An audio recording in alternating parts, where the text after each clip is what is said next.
All right, enough of that. All right. This is the new NakeyJakey vid. If you don't know, he's a YouTuber. He's a big YouTuber, and he did a video about speedrunning. So we're gonna react to it because we're a speedrunner. Bah! Let's go. All right. Should be a good video. He usually makes pretty pog videos. So let's see how it is. Speed. Since the dawn of humankind, we have had but one sick and twisted desire. I must go fast. Enter the world of speedrunning, aka completing video games at the most optimal breakneck speeds imaginable. A world filled with words like strat, exploit, RNG. I use these words.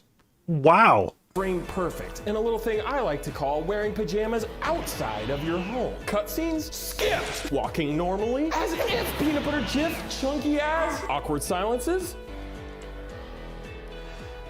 Were you gonna? Okay, that's old speedrunners. Nowadays, our couches are filled with constant talking and annoyances, okay? We're not awkwardly being silent anymore. Maybe. We haven't seen each other in a few years. Maybe there might be more awkward silences. GDQ hasn't happened in a while. Say something? I don't know. The year is... Just kidding, the year is 1977. Miles per hour. Key Games releases Drag Race into the arcades, a game that had players compete for the best time in, you guessed it, a fucking drag race. 1980, Activision rips it off for the Atari and calls it Dragster. Whoa, wow, how'd you think of that name? And Dragster is commonly cited as one of the first documented cases of competitive speedrun. 1982, this guy Todd Rogers claims he gets a 5.51. Wait a second, go back, enhance. Wait, where'd it go? Oh my god. It's me. Look. It's the same. Okay. Sorry. 1982, this guy Todd Rogers claims he gets a 5.51 record time in Dragster and holds the Guinness Book of World Records record for like 30 years until people dissect the code of the game in 2018 and find out that it's literally impossible to get anything faster than a 5.57. Wait, what the f? This was wild, by the way, when this happened. And lied? But I thought people were awesome. No, I wonder if he's going to talk about Dream. More cheaters too, and also a terrible video game cool. called The Cheetah Men and a Disney Channel Judy called The Cheetah Girl. 1986, Metroid drops and is one of the first non-speed focused games that still incentivize speed gamers to complete it as fast as possible. Thanks for the reset. Rewarding gamers, classic move with a couple of these. Yeah, I'm a gamer. Not because I don't have a life, but because I choose to live mini.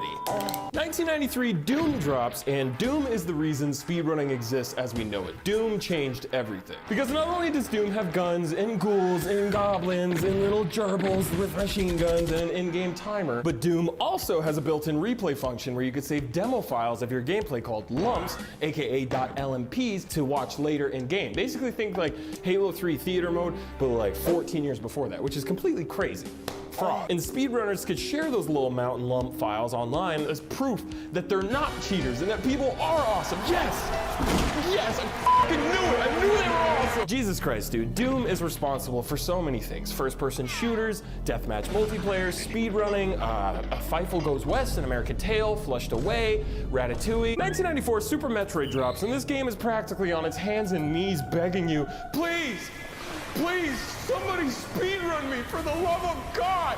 Oh, suck your... Containing a more open structure, advanced movement techniques like wall jumping. Super Metroid speedruns?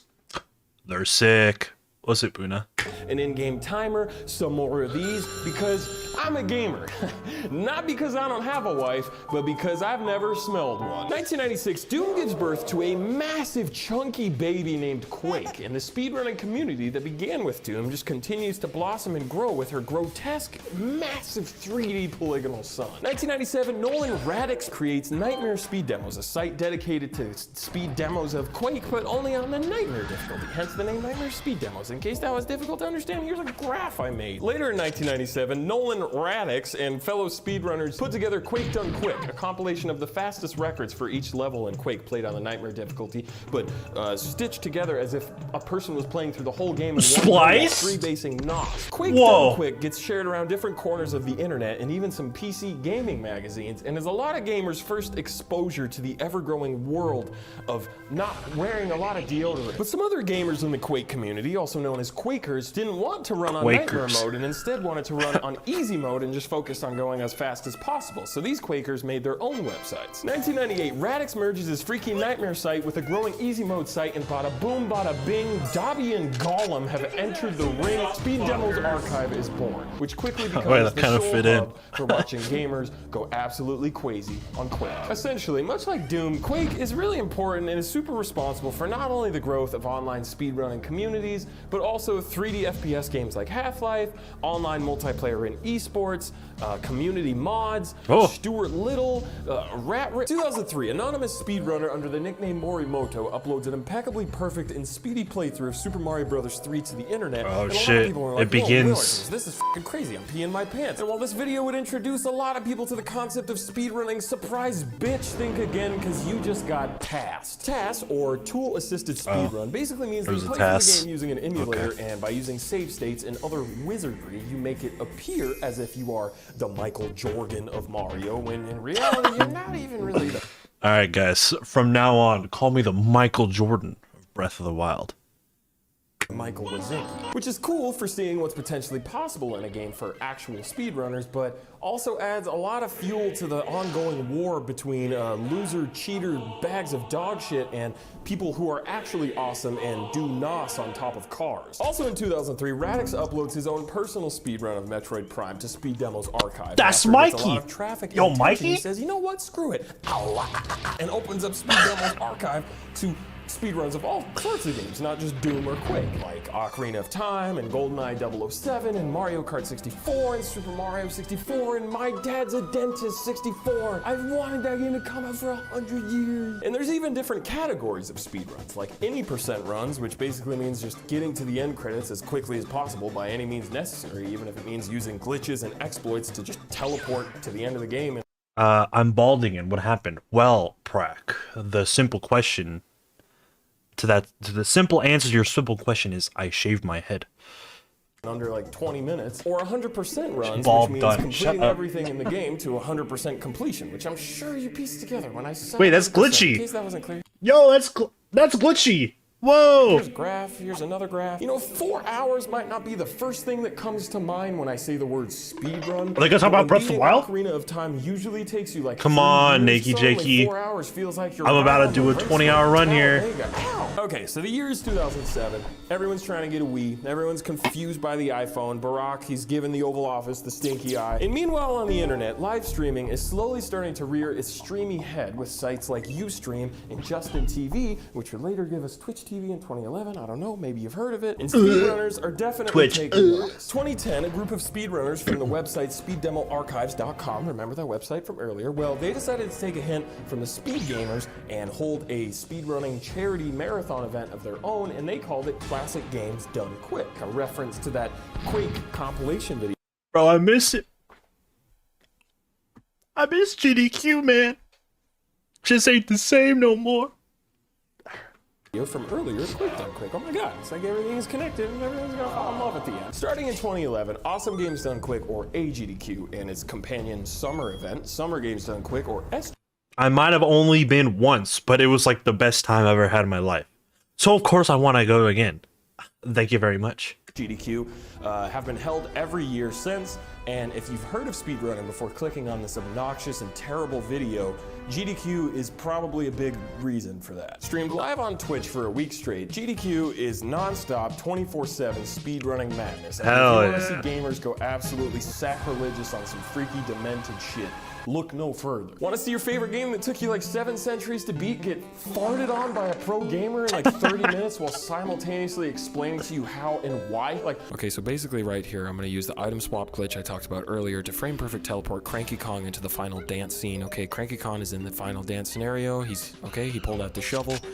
And 3, 2, 1. Okay, he bonked the last boss on the head. That's time. Love your girlfriend, they're now pregnant. And check your Bank of America account because it should be drained. In 2014, AGDQ raised over $1 million for Prevent Cancer Foundation. doubling that in 2017 and tripling that in 2020. A $3 million fart on cancer, all because humans are sick, And then twisted, COVID happened. damn it, beautiful psychos that just want to go fast. J. Cole. Sometimes that might involve being Sorry. extremely awkward, but it also up, involves Ash? one very important word. Passion. While GDQ grew bigger and bigger every year since the birth of Twitch, gaining more and more viewers, speedrunning and speedrunning streamers grew along with it. And even if some people will cheat and lie and do whatever it takes to get we some watched world that video. record in some random game, a lot of other people actually are amazing. The borderline computer android ass level of inhuman perfection and precision required to pull some of this shit off is nothing short of astounding. It is fucking poetry moving at 60 frames per second. Damn, he's fucking and quick maybe scoping, also bro. Look at that sometimes shit. 9 frames per second if it's GoldenEye. Speedrunning in a lot of ways reminds me of skateboarding. And not just because I'm dog shit at both of them. It's because both hobbies require that you fail at the same thing over and over and over and over again before you can even get a tiny bit close to achieving your goal. Both hobbies require intense mindfulness and focus and control over what your body is physically capable of doing. Both hobbies have a strong sense of community where you can feel that your peers just want you to succeed and push yourself and break new ground. And they both make people act like tiny little babies and have little pissy fits. Although I am neither a professional gamer that works at GameStop or a professional skateboarder that works at GameStop, I greatly admire those that are employed by their local GameStop because it is an absolute gift to be able to witness what they are capable of achieving while freebasing NOS. The current state of speedrunning fucking rules, at least coming from an avid fan and dumbass viewer. Because nowadays, there seems to be a speedrunning community for any game imaginable. Speedrunning has become so commonplace that even IGN is getting in on the action with their Devs React to Speedrun series, which is the best idea they've had since the 9 out of 10 review score. Whether it's a AAA game, indie game, Game Boy game, Flash game, Wikipedia page, people are probably speedrunning it. And if you've ever played a video game, you should definitely check out a speedrun, because going fast is pretty ass crazy. That's all I got. If you want more speedrunning content in your life, shout out Summoning Salt, shout out Carl Jost, shout out running really fast at a door in real life. Now please stay tuned for a word from today's sponsor. Just kidding, it's me. I'm today's sponsor. If you're watching this video, then that means my album comes out very soon. Damn, this guy made an album? Some of them have even been in the oven since before I had a YouTube channel, and I really hope you like them. That being said, if they're not good, bully me. And if they are good, bully me too, because I'm just a sick little bitch like that. Anyways, per usual, thanks for giving even the tiniest bit of shit about me. Appreciate you watching this video, checking me out. Don't laugh. Also, everyone say thanks to my girlfriend Claire for letting me record this video in her apartment. Thanks, Claire. Thanks, Claire. What'd you say? Oh, you were the speediest. You were Sonic the whole time. Hi from Ibiza.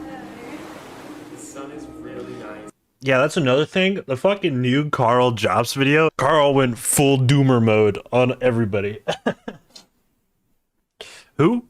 Carl Jobst. It's like another speedrunner YouTube documentary person who